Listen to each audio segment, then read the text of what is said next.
I'd like to share some of what I learned in the Coursera course, The Science of Well-Being, taught by Laurie Santos from Yale University. But first, let's take a pop quiz like Dan Gilbert gives in his TED Talk, The Surprising Science of Happiness. A study was done of paraplegics and lottery winners comparing their happiness levels. Who do you think was happier? It's pretty obvious, right? It turns out their happiness levels were about the same, which is great news for the paraplegics. But what about the lottery winners? Why did their happiness, why was it so fleeting? The leveling out of emotion over time is called hedonic adaptation. Hedonic adaptation says that no matter how good or bad something makes us feel, over time, we return to our original emotional state. When we first buy a new car, it's so exciting. It smells great, it's clean, it's zippy, but after a year or two, it's just our car. When we get married, for the first 2 years, it's like a constant honeymoon. But then being married just becomes our new state of being, and we return to our original happiness levels. The good news is that we can control hedonic adaptation by making conscious choices.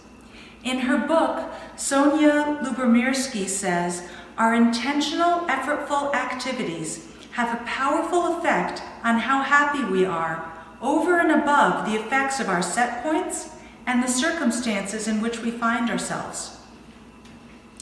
I'm going to share 5 strategies that we can use to increase our happiness. Strategy 1, invest in experiences over material things. Experiences by their nature are fleeting, so there isn't time for hedonic adaptation to kick in. When you're in the midst of an experience, you might think of those people who would really enjoy it as well, which increases your enjoyment of the experience itself. And then later, when you go and tell people about it, you relive the pleasure. But what if you already own that cool toy? You've been married for 5 years. You got your promotion a couple of years ago. Here are some strategies that can temporarily increase your happiness of those things that you already have. Strategy 2, savoring. Imagine eating an ice cream cone while reading the newspaper. Now, imagine eating that same ice cream cone, savoring every detail of it. The smell of the ice cream, how cold it is on your tongue, the nuances of all the flavors. Can you experience the difference? Strategy 3, create negative visualizations. The movie It's a Wonderful Life is a wonderful example of this. George Bailey is really upset with his life. He never got a chance to travel, his best friend is far more financially successful than he is, and his uncle just lost a huge deposit, and his business, his savings and loan business, is about to go under. George is throwing himself off a bridge, about to kill himself, when an angel comes down and shows George what the world would be like if George was never born.